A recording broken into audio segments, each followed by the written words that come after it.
Assalamualaikum warahmatullahi wabarakatuh. Salam sejahtera untuk kita semua. Selamat datang di channel Saka Nagari. Jangan lupa subscribe agar kalian tidak ketinggalan kisah-kisah menarik dari channel kami. Kali ini saya akan menceritakan tentang barong atau barongan yang dikategorikan sebagai makhluk mitologi Bali dan Jawa. Seperti apa kisahnya? Mari kita simak selengkapnya. Yang pertama, versi Bali.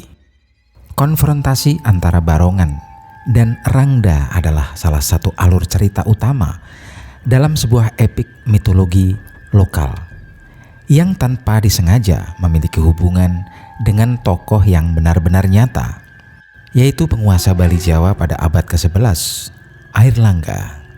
Dalam pertempuran yang menentukan dengan rangda, barongan masuk atas permintaan Airlangga. Beliau sendiri sebelumnya telah mengalahkan segerombolan iblis dan mengubah sisa-sisa tentaranya menjadi sekutu yang brutal.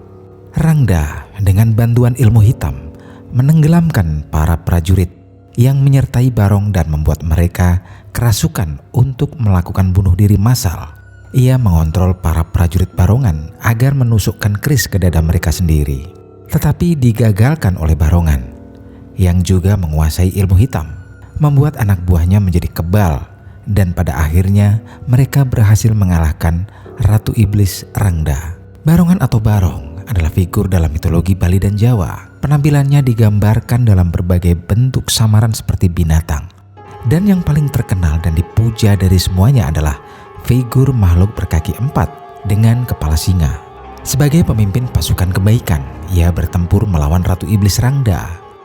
Alur cerita mitologis ini merupakan dasar dari tarian kostum ritual yang sangat populer di kalangan orang Bali dan para penduduk di beberapa daerah Jawa.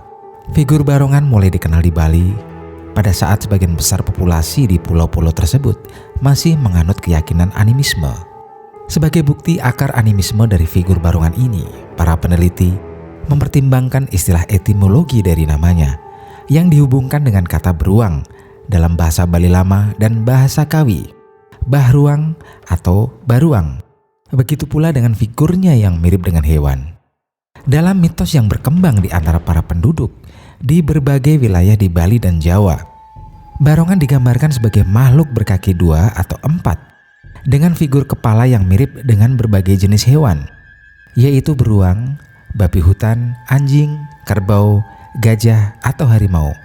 Meskipun lebih sering digambarkan dengan kepala singa, yang dalam berbagai mitos digambarkan sebagai raja hutan.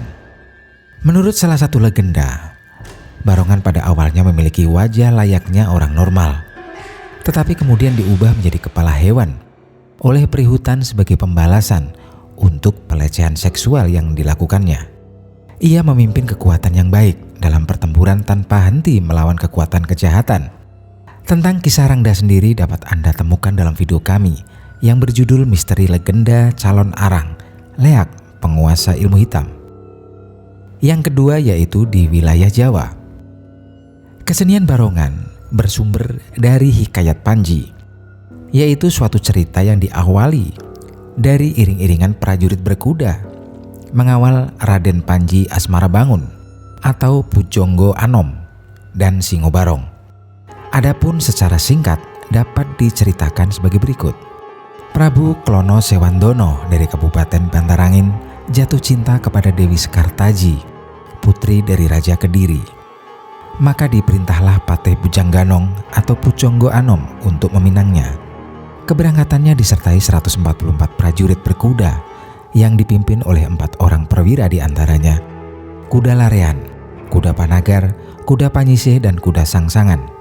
Sampai di hutan Wengker, rombongan prajurit Bantar Angin dihadang oleh Singo Barong sebagai penjelmaan dari Adipati Gembong Amijoyo yang ditugasi menjaga keamanan di perbatasan.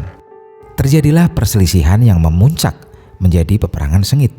Semua prajurit dari Bantar Angin dapat ditaklukkan oleh Singo Barong.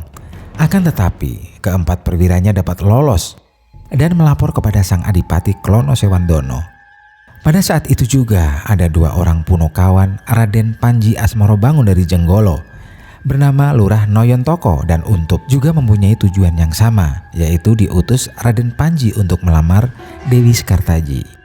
Namun setelah sampai di hutan Wengker, Noyontoko dan Untup mendapatkan rintangan dari Singobarong yang melarang keduanya untuk melanjutkan perjalanan. Namun keduanya saling ngotot, sehingga terjadilah peperangan. Namun Noyontoko dan Untup merasa kewalahan sehingga mendatangkan saudara seperguruannya, yaitu Joko Lodro dari Kedung Srengenge. Akhirnya Singobarong dapat ditaklukkan dan dibunuh. Akan tetapi Singobarong memiliki kesaktian. Meskipun sudah mati, asal disumbari, ia dapat hidup kembali. Peristiwa ini kemudian dilaporkan kepada Raden Panji. Kemudian berangkatlah Raden Panji dengan rasa marah ingin menghadapi Singobarong sendiri. Pada saat yang hampir bersamaan, Adipati Klono-Sewandono juga menerima laporan dari Bujang Ganong yang dikalahkan oleh Singobarong. Dengan rasa amarah, Adipati Klono-Sewandono mencabut pusaka andalannya, yaitu berupa pecut Sumandiman, dan berangkat menuju hutan Wengker untuk membunuh Singobarong. Setelah sampai di hutan Wengker dan ketemu dengan Singobarong, maka tak terhindarkan pertempuran yang sengit antara Adipati Klono-Sewandono dengan Singobarong. Dengan senjata andalannya tersebut, Adipati Klono-Sewandono dapat menaklukkan Singobarong. Singobarong terkena pecut Samandiman, menjadi lumpuh tak berdaya. Akan tetapi berkat kesaktian Adipati Klono-Sewandono, kekuatan Singobarong dapat dipulihkan kembali. Dengan syarat, Singobarong mau mengantarkan ke Kediri untuk melamar Dewi Sekartaji. Setelah sampai di alun-alun Kediri, pasukan tersebut bertemu dengan rombongan Raden Panji yang juga bermaksud untuk meminang Dewi Sekartaji. Perselisihan pun tak terhindarkan lagi. Akhirnya terjadilah perang tanding antara Raden Panji dengan Adipati Klono-Sewandono yang akhirnya dimenangkan oleh Raden Panji. Adipati Klono-Sewandono berhasil dibunuh, sedangkan Singobarong yang bermaksud membela Adipati Klono-Sewandono dikutuk oleh Raden Panji dan tak dapat berubah lagi menjadi manusia. Akhirnya Singobarong takluk dan mengabdikan diri kepada Raden Panji, termasuk prajurit berkuda dan Bujang Ganong dari kerajaan Bantara Angin. Kemudian rombongan yang dipimpin Raden Panji melanjutkan perjalanan guna melamar Dewi Sekartaji. Suasana arak-arakan yang dipimpin oleh Singobarong dan Bujang Ganong inilah yang menjadi latar belakang keberadaan kesenian barongan. Di Blora telah beberapa kali diselenggarakan deklarasi barongan yang menampilkan banyak sekali barongan dari berbagai daerah. Hal ini membuat kesan ada kaitan erat antara Blora dan barongan. Ia adalah kesenian yang paling populer di Blora. Sekian dari kami, semoga dapat menambah pengetahuan Anda. Silahkan tulis saran Anda di kolom komentar. Sekian dari kami.